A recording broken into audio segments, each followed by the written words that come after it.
الحمد لله وكفى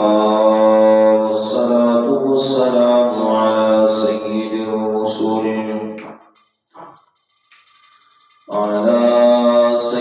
الرسل وخاتم الأنبياء وعلى آله وأصحابه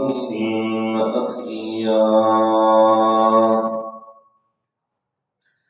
الذين هم خلاصة العرب العرباء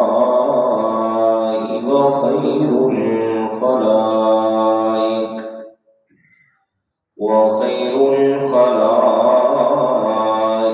بعد الأنبياء. أما بعد فإن خير الحديث كتاب الله وخير الهدي هدي محمد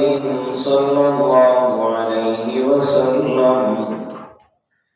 وشر الأمور محدثاتها إن كل محدثة بدعة كل بدعة ضلالة وكل ضلالة في النار. أعوذ بالله من الشيطان الرجيم. بسم الله الرحمن الرحيم. ولتكملوا العدة ولتكبروا الله على ما هداكم لعلكم تشكرون. قال النبي صلى الله عليه وسلم: من قام ليلتي العيدين محتسبا لم يمت قلبه يوم تموت القلوب، أو كما قال عليه الصلاة والسلام. صدق الله العظيم وصدق رسوله النبي الكريم، ونحن على ذلك لمن الشاهدين والشاكرين، والحمد لله رب العالمين. اللهم صل على محمد وعلى آل محمد كما صليت على إبراهيم وعلى آل إبراهيم إنك حميد مجيد. اللهم بارك على محمد وعلى آل محمد كما باركت على إبراهيم وعلى آل إبراهيم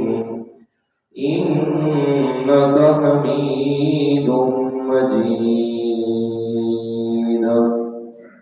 سبحانك لا علم لنا إلا ما علمتنا إنك أنت العليم الحكيم. بسم الله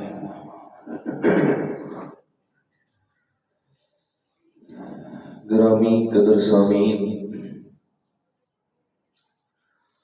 المخلصین الموحدین، دوستوں، بزرگوں، عزیز ساتھیوں،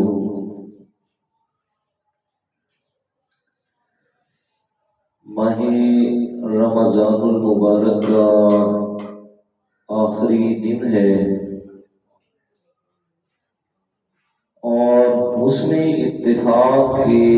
جمعے کا دن ہے۔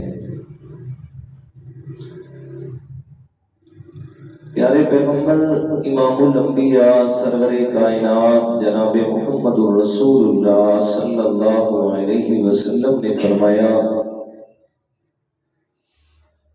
کہ اللہ تعالیٰ نے ماہ رمضان کو سارے مہینوں کا سردار مہینہ بنایا ہے اور جمعے کے دن کو اللہ تعالیٰ نے سارے دنوں کا سردار بنایا۔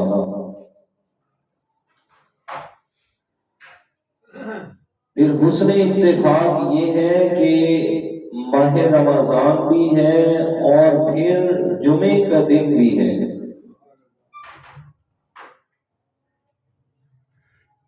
دنوں کا سردار جمعے کا دن یہ تو سارے سال میں آتا رہتا ہے، لیکن ماہ رمضان اور پھر ساتھ میں آخری دن اور پھر جمعے کا دن یہ کبھی کبھی نصیب ہوتا ہے۔ مہینہ بھی سردار مہینہ اور پھر اس میں جمعے کا دن وہ بھی سارے دنوں کا سردار دن بنایا۔ تو ایسے سمجھ لیں کہ اللہ تعالیٰ نے ہمیں ایک خوبصورت اور حسین موقع زندگی میں دے دیا کہ آپ اس موقع سے خوب فائدہ اٹھا لیں، اس لیے کہ حدیث مبارکہ کے لیے سنیں گے تو آپ کے کیا کہتے ہیں اسے طبیعت اور اس میں اتنی خوشی پیدا ہوگی کہ اللہ تعالیٰ نے اور پیارے پیغمبر کی زبان مقدس سے پھر کتنے پیارے الفاظ ہمارے لیے کہ ایسے سمجھیں کہ اللہ تعالیٰ کی رحمت یقیناً ہمارے لیے بہانے ہی تلاش کرتی ہے کہ کوئی بہانہ ایسا بن جائے کہ میں اپنے بندے کے سارے گناہوں کو معاف فرما دوں۔ حدیث مبارکہ سنیے گا۔ بسم اللہ الرحمن الرحیم۔ قال النبی صلی اللہ علیہ وسلم یقول اللہ عز وجل، میرے پیارے پیغمبر امام الانبیاء صلی اللہ علیہ وسلم نے فرمایا کہ میرا رب یہ فرماتا ہے کہ ان للہ عز وجل آتق اللہ الف الف عتیق من النار عند الافطار، او کما قال علیہ الصلوۃ والسلام، کہ بے شک اللہ تعالیٰ نے اپنے ذمہ لیے یہ بات، اپنے اوپر یہ بات لازم فرمائی ہے کہ آتق اللہ الف الف عتیق من النار عند الافطار، کہ ماہ رمضان جیسے ہی شروع ہوتا ہے تو پہلے روزہ جب افطاری کا وقت آتا ہے اللہ تعالیٰ ہر روز افطار کے وقت میں 10 لاکھ ایسے لوگوں کی بخشش کا اعلان فرماتے ہیں جن پر جہنم میں جانا واجب ہو چکا تھا۔ فرمایا اللہ تعالیٰ ایسے گناہگاروں کو جن پر جنت کا واجب ہونا ثابت ہو چکا تھا، پہلے روزے کی افطار کے وقت اللہ تعالیٰ ان 10 لاکھ مومنوں کی بخشش کا اعلان فرما دیتے ہیں۔ فرمایا ایک دن نہیں بلکہ ماہ رمضان کے ہر دن میں، ہر افطاری کے وقت میں اللہ تعالیٰ کی طرف سے ایسے ہی اعلان ہوتا ہے۔ فرمایا ہر افطار کے وقت میں 10 لاکھ مسلمانوں کی مغفرت ہو جاتی ہے۔ اور سنیے گا، فرمایا یہ تو ہے نا افطار کے وقت میں، لیکن میرے پیارے پیغمبر نے فرمایا جس وقت جمعے کا دن آتا ہے ماہ رمضان اور پھر ساتھ میں جمعے کا دن ہے تو پھر اس جمعے کے دن کی کیا برکت ہوتی ہے؟ اللہ تعالیٰ اس جمعے کے دن کے ہر گھنٹے میں 10 لاکھ لوگوں کو جہنم سے خلاصی کا پروانہ عطا کرتے ہیں جی 24 گھنٹے یعنی شب جمعہ سے لے کر اگلے دن تک جمعہ کا دن اور پھر اگلے رات کے 12 فرمایا یہ 24 گھنٹے جو جمعے کے ہیں ہر گھنٹے میں اللہ تعالیٰ 10 لاکھ لوگوں کی مغفرت کا اعلان کرتے ہیں۔ فرمایا قد استوجب النار، یہ وہ لوگ ہیں کہ جن پر اللہ تعالیٰ نے جہنم کو واجب کر دیا تھا۔ اور سنیے گا اذا کان آخر یوم من رمضان آتاہ اللہ، فرمایا جب ماہ رمضان کا آخری دن آتا ہے آخری افطاری کی جاتی ہے، فرمایا اللہ تعالیٰ نے سارے رمضان میں جتنے لوگوں کی بخشش فرمائی ہے یعنی ہر افطاری میں 10 لاکھ، پھر ہر جمعہ پہ ہر گھنٹے میں 10 لاکھ، فرمایا آخری افطاری کے وقت اللہ تعالیٰ اس ساری تعداد کے برابر اس دن میں لوگوں کو جہنم سے پروانہ عطا کرتے ہیں۔ اللہ اکبر۔ اور یہ جمع ذرا منفی لگائیں نا تقریباً 25 کروڑ 20 لاکھ سے زائد لوگ بنتے ہیں۔ اور میرے پیارے یہ میرے رب کی رحمت ہے، یہ میرے رب کی طرف سے خاص عنایت ہے اس امت کو کہ اللہ تعالیٰ نے ماہ رمضان کو ایک سبب بنا دیا، ماہ رمضان کو لوگوں کے لیے اپنی رحمت کا اتنا بڑا بہانہ بنا دیا کہ آؤ نا میں اللہ تعالیٰ کی طرف، میں اللہ تعالیٰ تمہارے گناہوں کو معاف کرنے کے لیے اپنی رحمت کو لے کے بیٹھا ہوا ہوں۔ اور میرے پیارے آج ماہ رمضان کا آخری دن ہے، آج جب افطاری کا وقت آئے نا ہر ایک اللہ تعالیٰ کے سامنے دست دعا کو دراز کرے، مولا پورا مہینہ گزر گیا اگر ان لوگوں میں ہمارا شمار نہیں ہوا، مولا آج تو رحمت فرما دینا، ہمارا شمار انہی خوش نصیبوں میں فرما دے۔ مولا سارا مہینہ گزر گیا، ہم سے کمیاں بھی ہوئی، کوتاہیاں بھی ہوئی، سستیاں بھی کرتے رہ گئے، مولا آج آخری دن ہے تیرے سامنے ہاتھ پھیلا کے بیٹھے ہیں، اگر تو نے معاف نہ کیا تو پھر ای باب اقرعوا، کوئی اور دروازہ تو بتا دے جہاں جا کے ہم اس کو کھٹکھٹائیں اور اپنے گناہوں کو معاف فرمائیں۔ تو میرے پیارے یہ ماہ رمضان ہے، یہ عزتوں اور رحمتوں اور برکتوں اور بخشتوں والا مہینہ ہماری زندگی میں آیا، پھر ہم نے اس کے ساتھ کیا سلوک کیا؟ قرآن مجید میں اللہ تعالیٰ نے ماہ رمضان کے روزوں کا ایک مقصد بیان فرمایا، پھر اس سے ہی پیارے پیغمبر نے حدیث مبارکہ میں فرمایا، سنیے گا قرآن مجید کی آیت، فرمایا یا ایھا الذین آمنوا کتب علیکم الصیام کما کتب علی الذین من قبلکم لعلکم تتقون۔ فرمایا اہل ایمان یا ایھا الذین آمنوا، اے وہ خوش نصیب لوگوں جو میں اللہ تعالیٰ کی مان کے ایمان قبول کر کے بیٹھے ہیں، قربان جو سیدنا حضرت علی رضی اللہ تعالیٰ عنہ کے فرمان پہ کیا فرماتے ہیں؟ فرماتے جب میرے دل میں یہ خواہش پیدا ہوتی ہے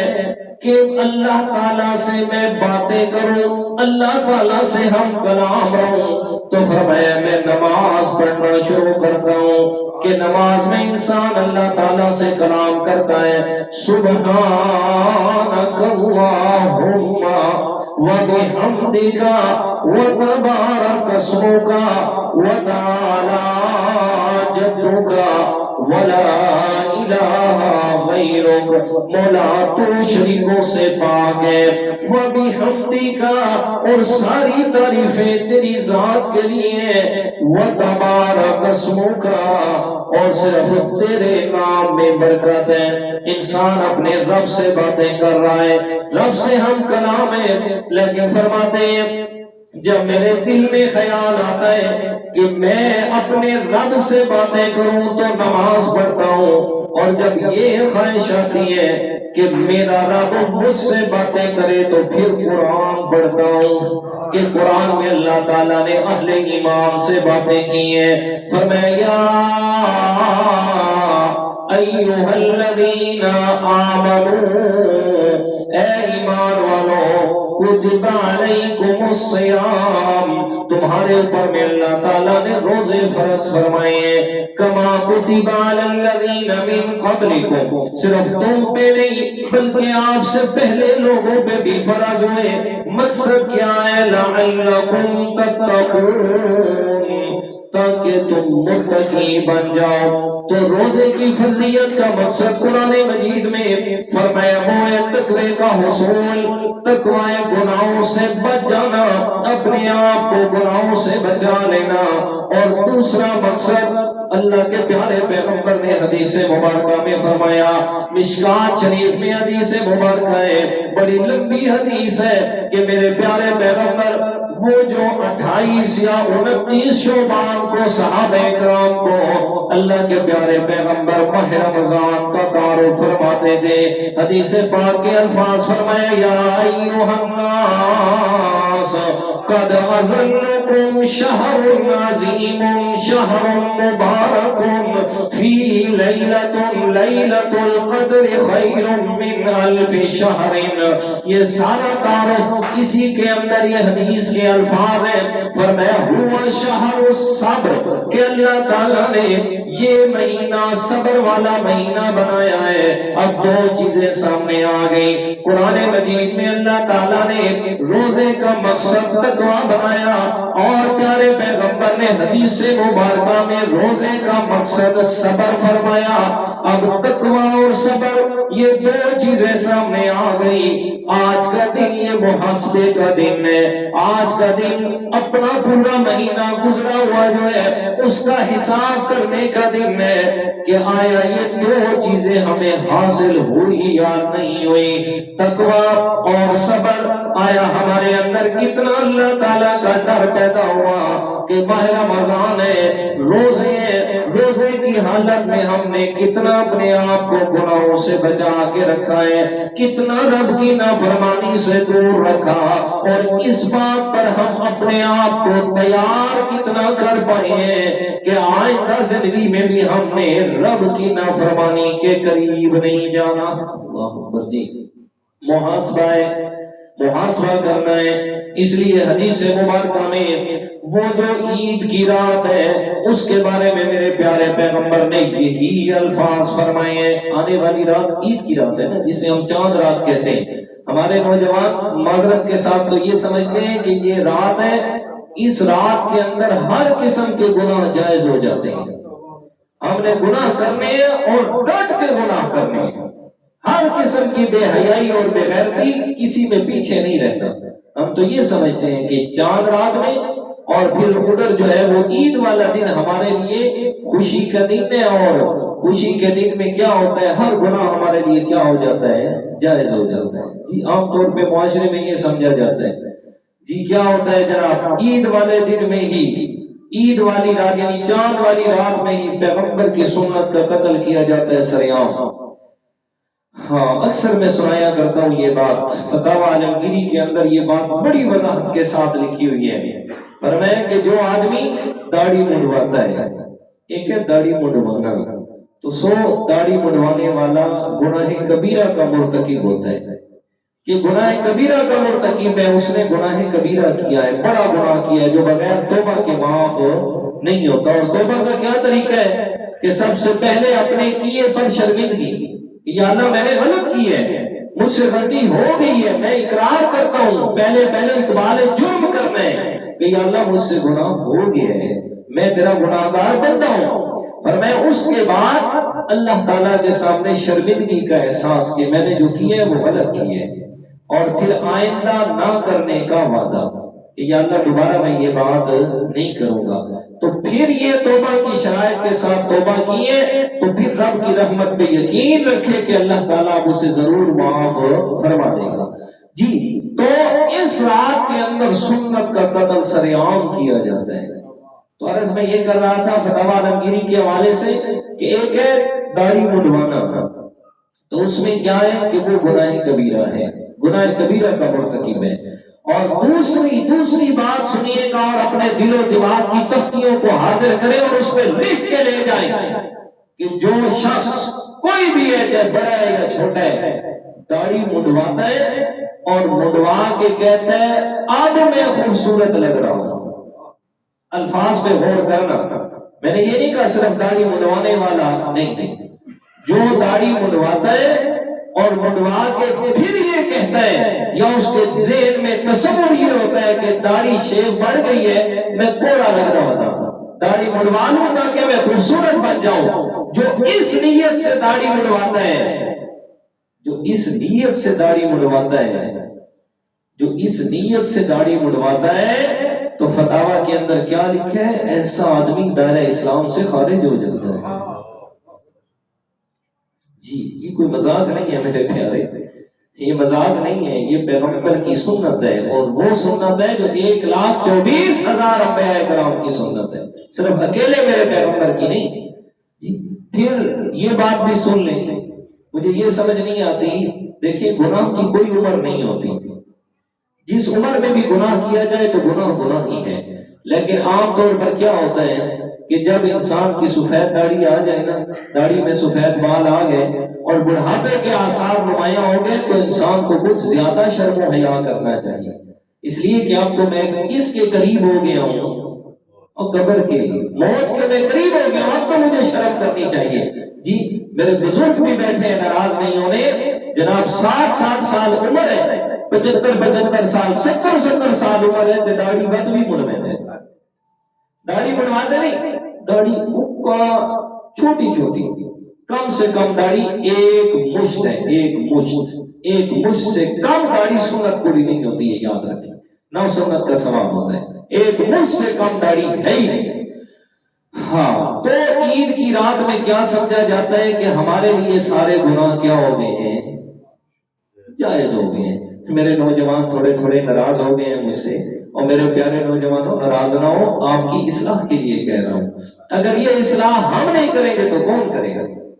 اگر یہ اصلاح ہم نہیں کریں گے، آپ کو صحیح بات نہیں بتائیں گے کہ بھائی یہ گناہ ہے اور یہ غلط ہے، یہ ٹھیک ہے اور یہ غلط ہے، اگر ہم نہیں بتائیں گے، اس ممبر سے آپ کو نہیں پتا چلے گا تو تم گاڑے گا بڑا لگا۔ ایسے آج کل حالات تو ایسے ہی ہیں، سارا سال وہ 11 مہینے جناب ٹیلی ویژن پہ اور جناب فیس بک پہ بے حیائی میں کام کرنے والے مرد اور عورتیں، ماہ رمضان شروع ہوتا ہے تو وہ سارے ہنستے مبلغ بڑھ کھڑوتے ہیں، جی سارا سال بے غیرتی اور بے حیائی میں گزارتے ہیں، ایک مہینے میں ہمارے لیے اسلام کے مبلغ بن کے جناب بڑے تیار کیے جاتے ہیں جی پروگرام کہ یہ جی رمضان ٹرانسمیشن میں کام کریں گے اور یہ کریں گے، اب تک ہو گئی نا بات، پھر وہ جو ہمیں سکھائیں گے تو پھر ویسے ہی سکھائیں گے جیسے معاشرہ نظر آ رہا ہے۔ اچھا جی اب کیا عرض کر رہا تھا، عید کی رات بھی کیا ہے؟ محاسبے کی رات ہے، حدیث سے بات سنیے گا۔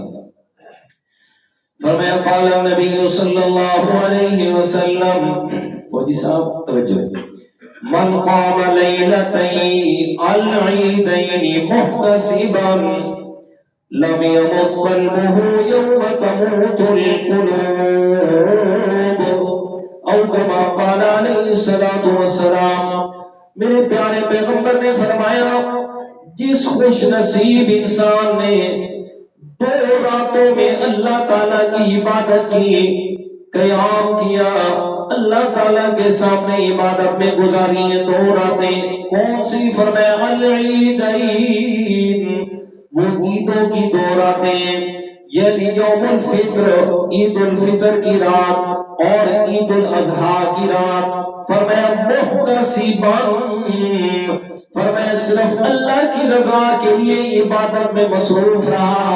اپنا احتساب کرتا رہا، کیا کھویا اور کیا پایا؟ فرمایا کیا انعام دوں گا؟ لم یمت قلبہ یوم تموت القلوب، اس دن میں جس دن لوگوں کے دل مردہ ہو جانے، ایسے خوش نصیب کا دل میں اللہ تعالیٰ نے زندہ آباد کر دینا ہے۔ اور وہ کون سا دن ہے؟ قیامت کا۔ قیامت کے دن میں ایسے آدمی کا دل میں اللہ تعالیٰ نے آباد رکھنا ہے، زندہ رکھنا ہے۔ اور حدیث مبارکہ فرمایا قال من احیا لیلۃ الفطر ولیلۃ الاضحیٰ لم یمت قلبہ یوم تموت القلب، وضاحت بھی فرما دی دونوں راتوں کی۔ فرمایا اب سمجھیے گا یوم تموت القلب کا کیا مطلب ہے۔ فرمایا پہلا مطلب تو یہ ہے کہ قیامت کے دن میں اتنا زیادہ خوف و ہراس اور وحشت ہر طرف پھیلی ہوئی ہونی ہے، قیامت کے اس ہولناکی اور پریشانی کی وجہ سے ہر آدمی کی یہ خواہش اور تمنا ہونی ہے کاش کہ آج میں مر جاؤں اور یہ دن میرے سامنے نہ دیکھنا پڑے مجھے۔ فرمایا لیکن جن لوگوں نے ان مبارک راتوں میں اللہ تعالیٰ کی عبادت کی ہے، اللہ تعالیٰ کی یاد میں یہ وقت گزارا، فرمایا ان کی یہ خواہش نہیں ہوگی بلکہ ان پہ رب کی رحمت برس رہی ہوگی۔ اور میرے پیارے پیغمبر نے دوسرا یہ جو فرمایا اس کا مطلب فرمایا کہ دنیا کی محبت انسان کے دل کو مردہ کر دیتی ہے۔ دنیا مال و دولت کی ہرس، لالچ، یہ انسان کے دل کو مردہ بنا دیتی ہے۔ جو خوش نصیب ان راتوں کے اندر اللہ تعالیٰ کی عبادت کرتے ہیں، اللہ تعالیٰ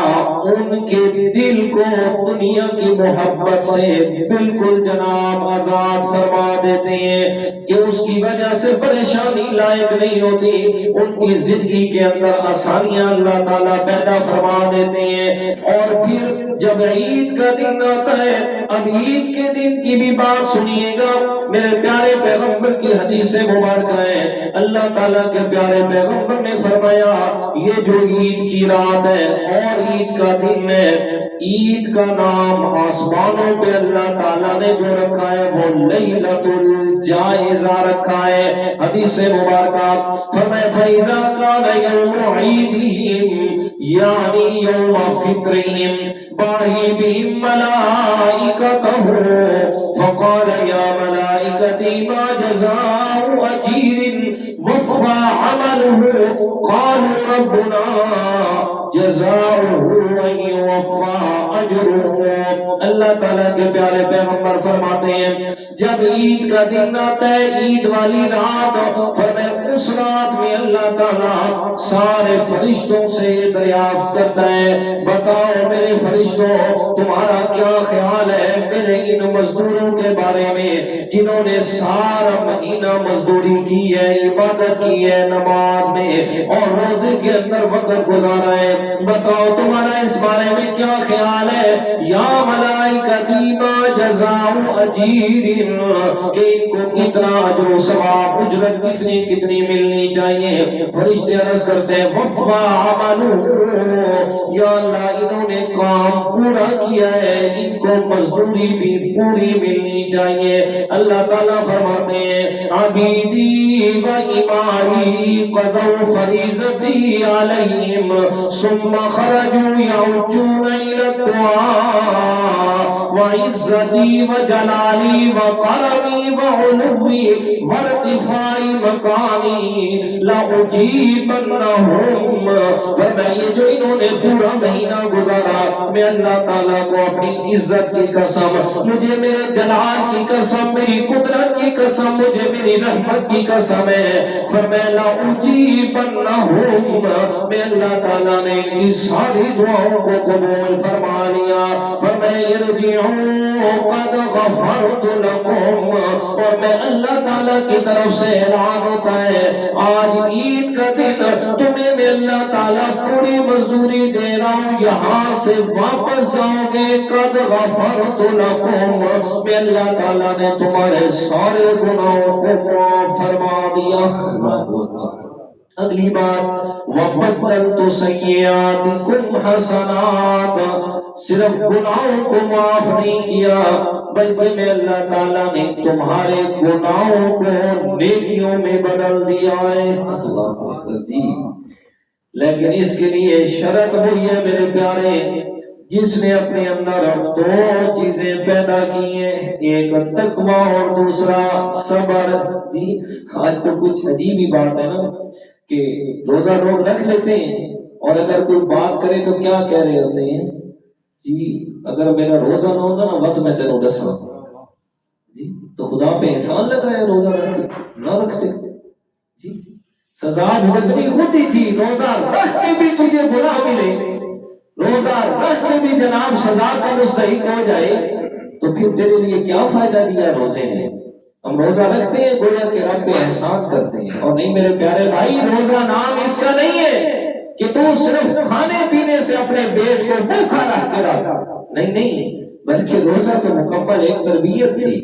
کہ جو اللہ تعالیٰ نے آپ کو گناہوں سے بچنے کے لیے ایک مہینہ آپ کی پریکٹس اور تربیت کروائی ہے کہ تاکہ پورا سال میں اسی طرح تو گناہوں سے بچ کے رہے، اور اگر تو اس مہینے میں بھی گناہوں سے نہیں بچ سکا تو پھر کب بچے گا؟ ہاں اللہ تعالیٰ کے پیارے پیغمبر نے فرمایا جب اللہ تعالیٰ کی طرف سے معافی کا اعلان ہوتا ہے، ایک طرف تو فرشتوں کی خوشیاں کہ یہ انسانوں کی عبادت اللہ تعالیٰ نے قبول فرما لی، اور دوسری طرف شیطان کی چیخیں ہوتی ہیں، فرمایا شیطان کی چیخیں ہوتی ہیں، چیخو پکار کرتا ہے شیطان، فرمایا اتنا چیختا ہے کہ اس کے سارے چیلے چپاٹے شیطان کے سب بڑے فنکار اور گرو نانک کے سامنے جمع ہو جاتے ہیں۔ بابا جی خیر ہوئے، کیڑی پریشانی ہے؟ کون سی اتنی پریشانی تمہیں لائق ہو گئی ہے جو چیخ رہا ہے تو اتنا زیادہ دکھ اور غم میں مبتلا ہے؟ تو شیطان آگے سے کہتا ہے میں اس بات پہ دکھ کر رہا ہوں، پریشان ہوں، رو رہا ہوں، چیخ رہا ہوں کہ اللہ تعالیٰ نے امت محمدیہ صلی اللہ علیہ وسلم کی بخشش کا اعلان کر دیا ہے، مجھے اس بات پہ بڑا دکھ ہے، لہٰذا تم پر لازم ہے، یعنی وہ اپنے سارے چیلوں کو کہتا ہے لہٰذا تم پر یہ بات لازم ہے کہ انسانوں کو دنیاوی لذتوں میں اور خواہشات میں لگا دو تاکہ جو ان کے لیے بخشش کا اعلان ہوا ہے دوبارہ ماہ رمضان آنے تک یہ ہمارے ساتھ کے بن جائے۔ شیطان تو لمبی لمبی امیدیں دلاتا ہے نا انسان کو، قرآن مجید میں اللہ تعالیٰ نے یہی فرمایا کہ شیطان کی طرف سے ملنے والی لمبی لمبی امیدیں کہ انسان کو، اور اس لیے لمبی امیدیں کہ یہ انسان ہمارے ساتھ ہی مل جائے، اس لیے کہ شیطان یہ وعدہ کر کے آئے اللہ تعالیٰ سے کہ آج تو میں اکیلا مردود بن کے جا رہا ہوں نا، لیکن کل جب قیامت کے دن میں آؤں گا تو میں اکیلا جہنم میں نہیں جاؤں گا، میں نے انسان سے بدلہ ضرور لینا ہے کہ جس انسان کی وجہ سے مجھے مردود بنایا گیا میں اس کو ضرور اپنے ساتھ جہنم میں لے کے جاؤں گا۔ اب بچنا ہم نے، قرآن مجید میں اللہ تعالیٰ نے سورہ فاطر میں فرما دیا فرمایا ان الشیطان لکم عدو فاتخذوہ عدوا، فرمایا انسان میں اللہ تعالیٰ نے اس شیطان کو تمہارا دشمن بنایا ہے، ان الشیطان لکم عدو فاتخذوہ عدوا، لہذا تم بھی اسے اپنا دشمن بناؤ۔ جی تم بھی اسے کیا بناؤ؟ اپنا دشمن۔ تم دشمن سمجھو گے تو اس سے بچ پاؤ گے نا، جب اسے دشمن سمجھو گے ہی نہیں، جب اسے اپنا کیا کہتے ہیں خیر خواہ بنا کے رکھو گے اور اس کی بات کو مانو گے اور اس کی مان کے اس کے پیچھے چلو گے تو بھلا پھر کہاں اس کی چالوں سے بچ پاؤ گے۔ اور شیطان تو دنیا میں جتنے بھی انسان سے یہ سارے کام گناہ کی طرف راغب کر رہا ہے اور یہ کر رہا ہے، قیامت کے دن اس نے تو سرعام انکار کر دینا ہے، میں نے تو آپ سے زبردستی کی ہی نہیں ہے، قرآن مجید سورہ ابراہیم میں اللہ تعالیٰ نے فرمایا وقال الشیطان لما قضی الامر، شیطان کی آخری تقریر ہے، آخری خطاب ہے شیطان کا کہ جس وقت اہل جہنم میں پہنچ گئے، ایک جہنم کے ٹیلے پہ کھڑا ہو کے شیطان نے اعلان کرنا ہے وقال الشیطان لما قضی الامر، جب معاملہ مکمل ہو گیا، اہل جنت میں اور جہنمی جہنم میں پہنچ گئے، شیطان نے کیا کہنا ہے ان اللہ وعدکم وعد الحق، کہ بے شک اللہ تعالیٰ نے سچا وعدہ کیا تھا جو اس نے سچ کر دکھایا ہے، وَوَعَدْتُكُمْ فَأَخْلَفْتُكُمْ، فرمایا جو میں تم سے وعدے کرتا تھا وہ سارے کے سارے جھوٹ وعدے تھے، وہ سارے وعدے میں نے خلاف کر دیے، میری کوئی بھی بات سچی نہیں تھی، لہذا فَلَا تَلُومُونِي وَلُومُوا أَنفُسَكُمْ، میرے اوپر ملامت نہ کرو کہ میں نے تم سے گناہ کروائے، فرمایا میرے اوپر کوئی بھی ملامت نہ کرے بلکہ اپنے اوپر ملامت کرو، اس لیے کہ ما انا بمصرخیہ، میں شیطان کا تمہارے اوپر زبردستی قوت اور زور نہیں چلتا تھا، میں تو تمہیں صرف امید ہی دلا سکتا تھا، تمہارے دل میں صرف وسوسہ ہی ڈال سکتا تھا، میں نے کوئی آپ کا ہاتھ پکڑ کے تو آپ سے گناہ نہیں کروایا تھا، لہذا اپنے منہ پہ لعنت بھیجو، لہذا اپنے اوپر لعنتیں کرو، مجھے نہ کہو، اب حوصلے سے تم نے میرے ساتھ ہمیشہ کے لیے جہنم میں ہی جلنا ہے۔ اس لیے اللہ تعالیٰ نے پہلے سے ہی یہ بات واضح فرما دی کہ شیطان کی چالوں سے اپنے آپ کو بچا کے رکھنا، یہ شیطان تمہارا کھلا دشمن ہے، اس کو تم نے اپنا دشمن بنانا ہے، فَاتَّخِذُوهُ عَدُوًّا، جب دشمن بناؤ گے تو تبھی اس کی چالوں سے بچ پاؤ گے۔ تو عرض کیا کر رہا تھا کہ یہ رات عید کی بڑی اہمیت کی حامل ہے، اس گناہوں میں، غلط کاریوں میں، غلط کاموں میں گزار کے اپنے لیے وبال نہ بنایا جائے۔ اور میرے پیارے، اگر جاگ کے عبادت نہیں کر سکتا تو کوئی بڑی بات نہیں ہے، نہ کر، صرف اتنا ہی کر لے، نماز عشاء ادا کرنے کے بعد سکون سے جا کے گھر میں سو جا، کیا کر سو جا، سو جائے گا تو فائدہ کیا ہوگا، گناہوں سے بچ جائے گا۔ اس لیے کہ اکثر کہتا ہوں اگر نیکی نہیں کر سکتے تو گناہ بھی نہ کرو، بس سمپل سی بات ہے، اگر نیکی کے لیے دل نہیں کرتا تو کم از کم رب کے ہاں نافرمانی تو نہ لکھواؤ نا، لیکن ہم کیا کرتے ہیں، نیکی بھی نہیں کرنی اور گناہ کو چھوڑنا بھی نہیں، گناہ بھی نہیں چھوڑنا اور نیکی بھی نہیں کرتے۔ اچھا جی، اب حضرت شیخ عبد القادر جیلانی، سب بولیے گا رحمت اللہ تعالی علیہ، خان صاحب آپ بھی بولیں رحمت اللہ علیہ، ہونٹ ہلا لیں، رحمت اللہ علیہ، حضرت شیخ عبد القادر جیلانی رحمت اللہ تعالی علیہ، وہ کیا فرماتے ہیں کہ عید کا دن کیا ہے، ان سے ذرا پوچھئے گا، وہ فرماتے ہیں کہ عید اصل میں کیا ہے، وہ فرماتے ہیں یہ جمعے کے جناب اجتماعات، اور عید کے اجتماعات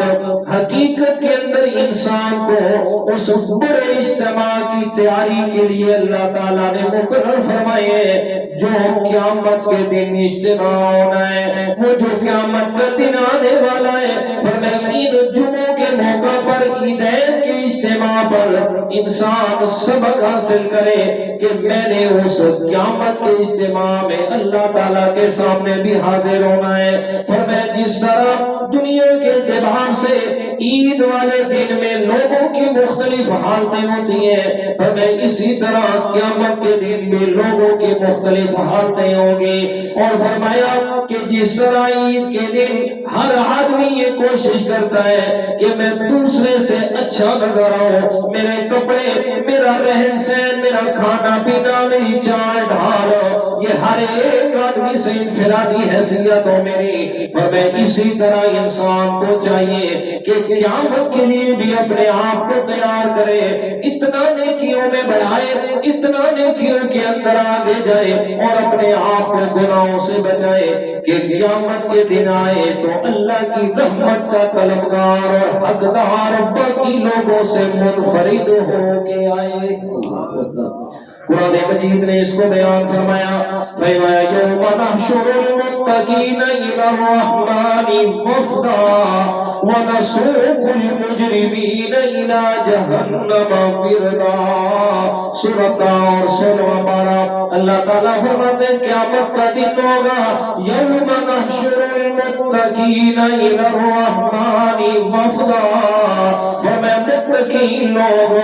اپنے رحمان کی طرف آئیں گے، رب کی طرف آ رہے ہوں گے، سوار ہو کے آئیں گے۔ مولا اس دن کون سی سواری ہوگی؟ فرمایا اس دن میں اللہ تعالیٰ نے اپنے متقین لوگوں کے لیے سواری بنائی ہے، فرشتوں کو بنایا۔ فرمایا جاؤ میرے متقی لوگ آ رہے ہیں، ان کو جا کے اپنے کندھوں کو بٹھا کے میں اللہ کے سامنے لے آؤ۔ اور دوسرا فرمایا وَنَسُوقُ الْمُجْرِمِينَ إِلَىٰ جَهَنَّمَ وِرْدًا، اور فرمایا جو مجرم لوگ ہوں گے، گناہگار اور کافر اور فاسق لوگ ہوں گے، وہ ایسے جہنم کی طرف چلائے جائیں گے جیسے پیاسے اونٹوں کو ہانکا جاتا ہے۔ اللہ اکبر۔ فرمائے اس لیے اپنے آپ کو تیار کرو اس دن کے لیے، ان اجتماعات سے اس دن کے لیے اپنے آپ کو تیار کر لو۔ اور اللہ تعالیٰ نے کس طریقے سے حضرت شیخ عبد القادر جیلانی رحمت اللہ تعالیٰ علیہ نے ایک سبق کا موضوعات فرمائی ہے، بڑی لمبی تفصیل لکھی ہے۔ فرمائے جیسے عید کے دن میں، جمعہ کے دن میں لوگوں کی صفیں بنی ہوتی ہیں، فرمائے قیامت کے دن بھی اسی طریقے سے لوگوں صفوں میں کھڑے ہوئے ہوں گے۔ فرمائے اور اعلان ہوگا وَامْتَازُوا الْيَوْمَ أَيُّهَا الْمُجْرِمُونَ،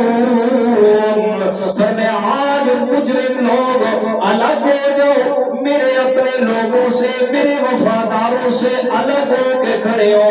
اور سورۃ الرحمن کے اندر کیا فرمایا؟ فرمایا یُعْرَفُ الْمُجْرِمُونَ بِسِیمَاهُمْ فَیُؤْخَذُ بِالنَّوَاصِی وَالْأَقْدَامِ،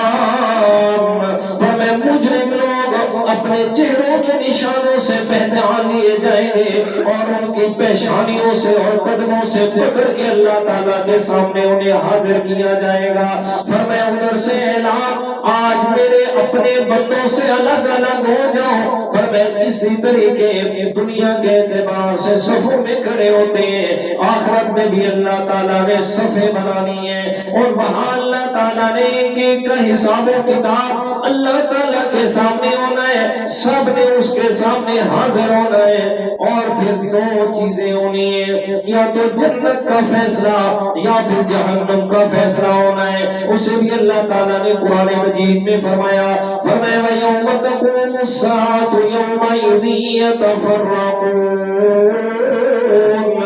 فَرِيقٌ فِي الْجَنَّةِ وَفَرِيقٌ فِي السَّعِيرِ۔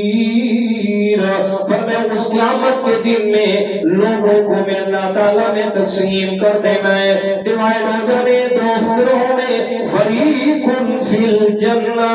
ایک فریق ہونا ہے جسے اللہ تعالیٰ نے جنت کی خوشخبری دینی ہے، وہ فریق فی السعیر، اور دوسرا فریق اور گروہ جسے سلگتی ہوئی آگ میں ڈالا جائے گا، جسے جہنم کی طرف بھیجا جائے گا۔ تو فرمایا یہ عیدین کی اجتماعات، یہ عیدین، یہ جمعہ کے اجتماعات،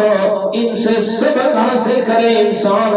اپنے آپ کو تیار کرے قیامت کے اجتماع کے لیے، اپنے آپ کو تیار کرے اس لیے کہ میں قیامت کے دن اللہ تعالیٰ کے سامنے میں نے حاضر ہونا ہے۔ اس لیے حضرت شیخ نے عید کا اصل مقصد بھی بیان فرما دیا، عید کی اصلیت کو ذکر کیا کہ عید کہتے کسے ہیں، عید کسے کہا جاتا ہے، ایک مسلمان کی عید کون سی ہے؟ حضرت علی رضی اللہ تعالیٰ عنہ عید والے دن میں بیٹھ کے چھولوں سے چنوں سے کھانا تناول والے آدمی نے پوچھا علی ذرا یہ تو بتانا آج عید کا دن ہے اور تو یہ چھولے اور چنے کھا رہا ہے؟ حضرت علی رضی اللہ تعالیٰ عنہ نے بڑا پیارا جواب ارشاد فرمایا، او بندے خدا یاد رکھ ہماری زندگی کا ہر وہ دن عید ہوتا ہے جس دن میں ہم اپنے رب کی نافرمانی سے بچ جائیں۔ کہ مسلمان کی عید ہی وہ ہے کہ جس دن میں وہ اپنے رب کی نافرمانی سے اپنے آپ کو بچا لے، اپنے آپ کو گناہوں سے بچا لے، وہی دن اس کی عید کا دن ہوتا ہے۔ حضرت شیخ صاحب نے کیا لکھا ہے عید کسے کہا جاتا ہے؟ وہ فرماتے ہیں لیس العید لمن لبس الجدید انما العید لمن امن من الوعید۔ وہ فرماتے ہیں عید اس کا نام نہیں ہے کہ انسان نئے نئے کپڑے پہن لے، بلکہ عید اس کا نام ہے کہ اللہ تعالیٰ کے عذاب سے ڈر جائے انسان، اللہ تعالیٰ کی وعیدات سے بچ جائے۔ آگے فرماتے ہیں لیس العید لمن تبخر بالعود انما العید للتائب الذی لا یعود۔ عید اس کا نام نہیں ہے کہ انسان اعلیٰ قسم کی خوشبوئیں لگا لے، بلکہ عید اس کا نام ہے کہ انسان ایسی توبہ کرے کہ دوبارہ گناہ کی طرف اس کا جانا ہی نہ ہو۔ جی بڑے لوگ تھے نا تو بڑی باتیں لکھی ہیں انہوں نے۔ ہمارا تو یہ ہوتا ہے کہ عید سے مقصد ہی ہم نے یہ لیا ہے کہ یہ اچھے کپڑے لینے ہیں اور اچھے جوتے پہننے ہیں اور جناب اعلیٰ قسم کی خوشبو لگانے، سارا کچھ کرنا ہے۔ جو اصل مقصد عید کیا ہے اس کی طرف کبھی بھی ہم نے توجہ نہیں دی۔ اور سنیے گا وہ فرماتے ہیں لیس العید لمن تزین بزینت الدنیا انما العید لمن تزود بزاد التقوی۔ فرماتے ہیں عید اس کا نام نہیں ہے کہ دنیا کی زیب و زینت کو اختیار کیا جائے، عید اس کا نام نہیں ہے کہ دنیا کے اعتبار سے انسان خوبصورت بنے، بلکہ عید یہ ہے کہ لمن تزود بزاد التقوی، انسان اپنا ذات راہ تقوی کو بنا لے، انسان دل کے اندر یہ تہیہ کر لے کہ میں ساری کائنات سے چھپ سکتا ہوں، اپنے رب سے نہیں چھپ سکتا۔ ہر ایک کا ڈر ایک طرف رکھے، اپنے دل میں ڈر اور خوف بٹھائے تو صرف اپنے رب کا بٹھائے کہ کچھ بھی ہو جائے اپنے رب کی نافرمانی کبھی بھی نہیں کروں گا۔ آگے فرمایا لیس العید لمن رکب المطایا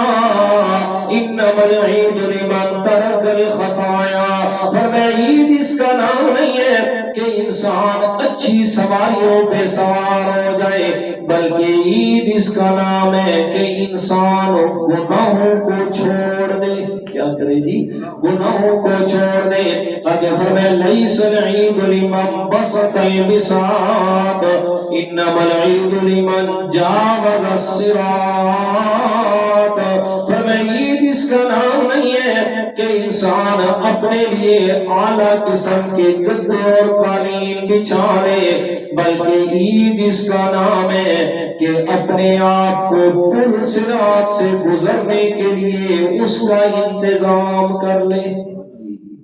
ہم تو گناہ ہی ایسے کرتے ہیں عید کے دن میں کہ اپنے لیے جتنی زیادہ مشکلات بنا سکتے ہیں آخرت کے اعتبار سے اتنی زیادہ مشکلات بناتے ہیں،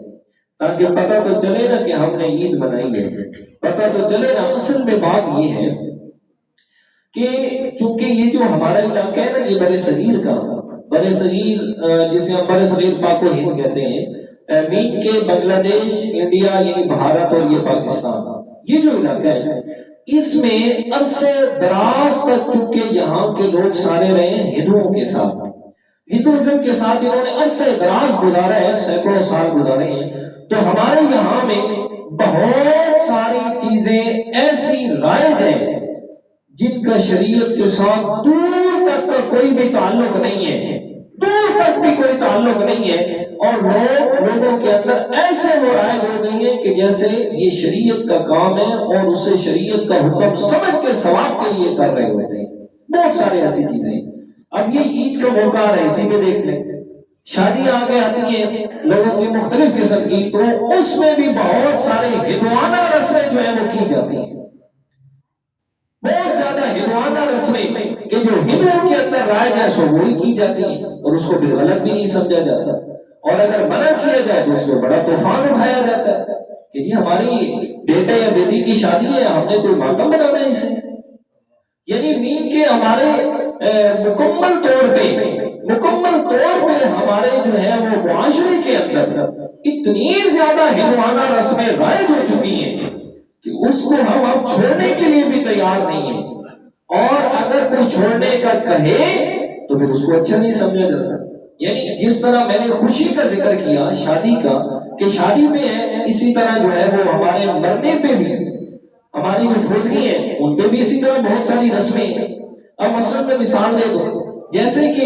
اگر کوئی مر جائے تو مرنے کے بعد دوسرے یا تیسرے دن قرآن خوانی، کسی جگہ پہ قرآن خوانی، اس طرح یہ کی جاتی ہے۔ آپ حیران ہو گئے یہ بات سن کے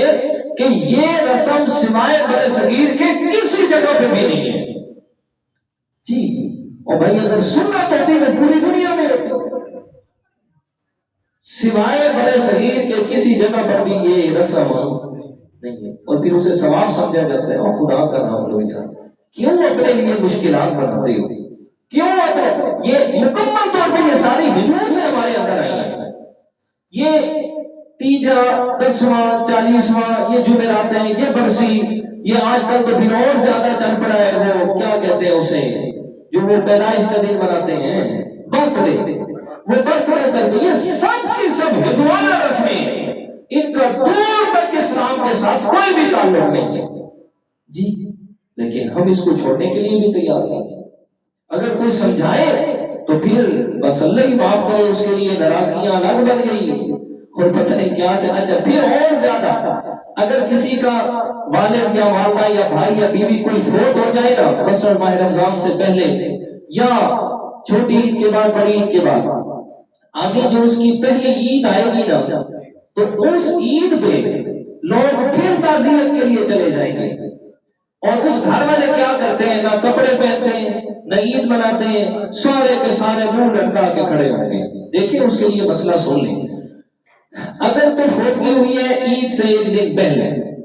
وہ 3 دن جو شریعت نے سوچ کے بتائے ہیں، 1 2 3، وہ 3 دن عید کے اندر آ رہے ہیں تو وہ تو یقیناً سوگی کرنا ہے، اس میں کوئی اچھے کپڑے نہیں پہننے، کچھ نہیں کرنا، وہ سوگی کرنا ہے، شریعت نے جو حکم دی ہے، ٹھیک ہے۔ اگر اس کے علاوہ ہے کہ جناب مہینہ پہلے فوت ہو گیا، دادا یا نانا یا چاچا یا والد یا دادی یا بھائی کوئی بھی فوت ہو گیا، ایک مہینہ پہلے فوت ہو گیا، 10-20 دن پہلے فوت ہو گیا، آگے 20 دن مہینہ بعد عید آ گئی، تو اب جناب نہ کپڑے پہننا نہ عید منانا، شریعت کے اندر یہ بات جائز نہیں ہے، یہ یاد رکھیں۔ اور جب ایک آدمی فوت ہو گیا اور پہلی عید آئی، اس کی پہلی عید آئی، اور جا کر تعزیت کے الفاظ وہاں کہنا کہ پہلی عید آئی تھی، ایسا آ گیا تھارے بولو جی تھارے پیو یا مانو پہلی عید آئی، شریعت کے اندر یہ بھی جائز نہیں ہے۔ اور بھائی اور غمخاری کے دن تھے وہ 3 دن آپ نے ان کی غمخاری کرنی ہے، کس طرح 3 دن جس دن میں فوتگی ہوئی ہے، جس گھر میں فوتگی ہوئی ہے، اس گھر میں 3 دن آپ نے کھانا بھیجنا ہے، پڑوسی رشتہ دار ان سب کا فرض ہے، لازم ہے کہ وہ اس گھر میں 3 دن کھانا بھیجیں۔ وہ تو ہم کرتے نہیں ہیں، وہ کیا کرتے ہیں جی، سارے دے سارے اپنے برائے روٹی کے ٹائم مرن والے کے گھر گھوم کے بہ گئے، وہاں جا کے کھانے وہ جو کرنے کے کام ہے وہ نہیں کرتے، نہیں کرنے کے کام اس میں جناب تماشا بنا رہے ہیں۔ اس لیے میرے دوستوں الحمدللہ ہمارے اور اللہ تعالیٰ نے ہمیں اسلام کی دولت سے مالا مال کی ہے، اور قرآن و سنت کے مطابق اعمال و افعال کرنے کی، سننے کی، سمجھنے کی، عمل کرنے کی کوشش کیا کرو، اور اسی پر ہی نجات ہوگی۔ رسم و رواج میں نجات ملنے والی نہیں ہے، اور رسم و رواج اگر انہیں ثواب سمجھ کے کیا گیا تو وہ تو بدعت بن جائے گی،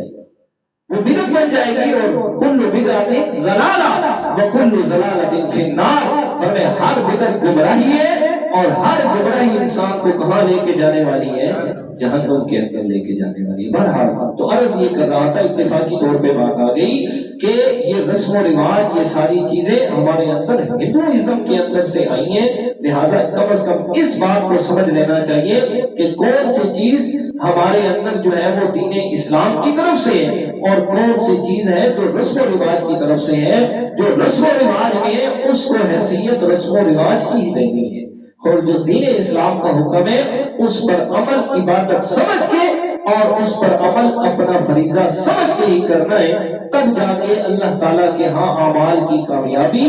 اور اللہ تعالیٰ کے ہاں اعمال کی قبولیت ہوگی، وگرنہ سوال ہی پیدا نہیں ہوتا۔ باقی فطرانہ کے بارے میں پیچھے بھی میں نے عرض کیا تھا، پہلے جمعہ پہ، آج پھر عرض کر دیتا ہوں کہ ایک تو یہ بات ذہن میں رکھیں فطرانے کے بارے میں خاص کر کہ ہر آدمی نے فطرانہ اپنے لائف سٹائل کے مطابق ادا کرنا ہے، یہ بات ذہن میں رکھیں۔ ترخانہ نہیں ہے، ٹھیک ہے، ترخانے والی بات نہیں کرنی کہ جس کو جو 3 لاکھ تنخواہ ہے، 2 لاکھ تنخواہ ہے اور وہ بھی جناب کوئی 300 روپے گنوں والا دے رہا ہو، کچھ تو خیال کرو یار، کچھ تو خیال کرو۔ سال کے بعد ایک دفعہ فطرانہ آتا ہے نا کہ ہر روز دے رہے ہوتے ہیں آپ، باقی ضروریات تو ساری زندگی چلتی ہے، ضروریات تو ساری زندگی چلتی ہے۔ اس لیے یاد رکھیں کہ فطرانہ اپنے لائف سٹائل کے مطابق ادا کریں۔ جو غریب لوگ ہیں، متوسط قسم کے لوگ ہیں، ان کے لیے گندم ہے تو گندم کا 2.25 کلو 2.5 کلو جو ہے احتیاطاً کہا جاتا ہے وزن، تو اس میں احتیاط کے طور پہ کہہ رہا ہوں 280 بنتا ہے، 300 روپے ادا کریں۔ اس کے علاوہ کھجور، جو کشمش، چلغوزہ، یہ ساری چیزیں جو ہیں ان کا 4 کلو کے حساب سے ادا کرنا ہے، 4 کلو فی کس کے حساب سے، ٹھیک ہے۔ تو جس کا جو لائف سٹائل ہے، جتنی آمدن ہے میں نے واضح کر دی ہے، تو اس کے مطابق وہ صدقہ فطر ادا کرے تاکہ اس کو کمال تو حاصل ہوگا۔ ادا کرے گا گندم سے، ادا تو ہو جائے گا لیکن ترخایا جائے گا، ٹھیک ہے۔ تو ترخانہ نہیں ہے، اپنی زندگی کے حالات و واقعات کے مطابق کیا کرنا ہے جناب؟ صدقہ فطر ادا کرنا ہے۔ پھر دینا کسے ہے یہ بھی دیکھ لیں، چونکہ پہلے جمعے میں عرض کر چکا ہوں، درمیان میں 3 جمعوں میں نے دوبارہ نہیں عرض کیا، اس میں مطلب مسائل اور ساری چیزیں تھیں۔ تو وہ دینا ہے، سب سے پہلا حق ہے اپنے قریبی غریب رشتہ داروں کا، قریبی غریب رشتہ داروں کا سب سے پہلا حق ہے۔ اس میں آپ بھائی کو دے سکتے ہیں، بہن کو دے سکتے ہیں جی، اور جتنے خونی رشتہ دار ہیں آپ کے، چونکہ ان کے حالات و واقعات کا اچھے طریقے سے خبر بھی ہوتی ہے، پتہ بھی ہوتا ہے، تو جو حقدار ہے تو اس کو وہ پہنچایا جائے، ٹھیک ہے۔ اگر کوئی رشتہ داروں میں سے نہیں ہے تو پھر جو دور کے رشتہ دار ہیں، جو پڑوسی ہیں، لیکن ایک بات یاد رکھیں، زکوٰۃ یا فطرانہ جو یہ واجبی صدقات ہیں، واجبی، ان کو ادا کرتے ہوئے یہ ذہن میں رکھیں کہ آگے آدمی جس کو دیا جا رہا ہے وہ حقدار بھی ہو، ایک دوسرے نمبر پہ وہ قرآن و سنت کے مطابق عقیدہ بھی رکھتا ہو، یعنی شرک کرنے والا نہ کافر مشرک کو ادا نہ کیا جائے، کیونکہ باقی نفلی صدقات ہیں وہ تو آپ ہر ایک کو دے سکتے ہیں، باقی یہ واجبی صدقات کے لیے یہ شرط ہے، یاد رکھیں، اس بات کا خاص خیال کیا جائے۔ اس کے بعد اپنے جو قریبی مدارس ہیں، یعنی اس کے بعد تیسرے نمبر پہ آئے گی بات کہ جو قریبی مدارس ہیں جہاں پہ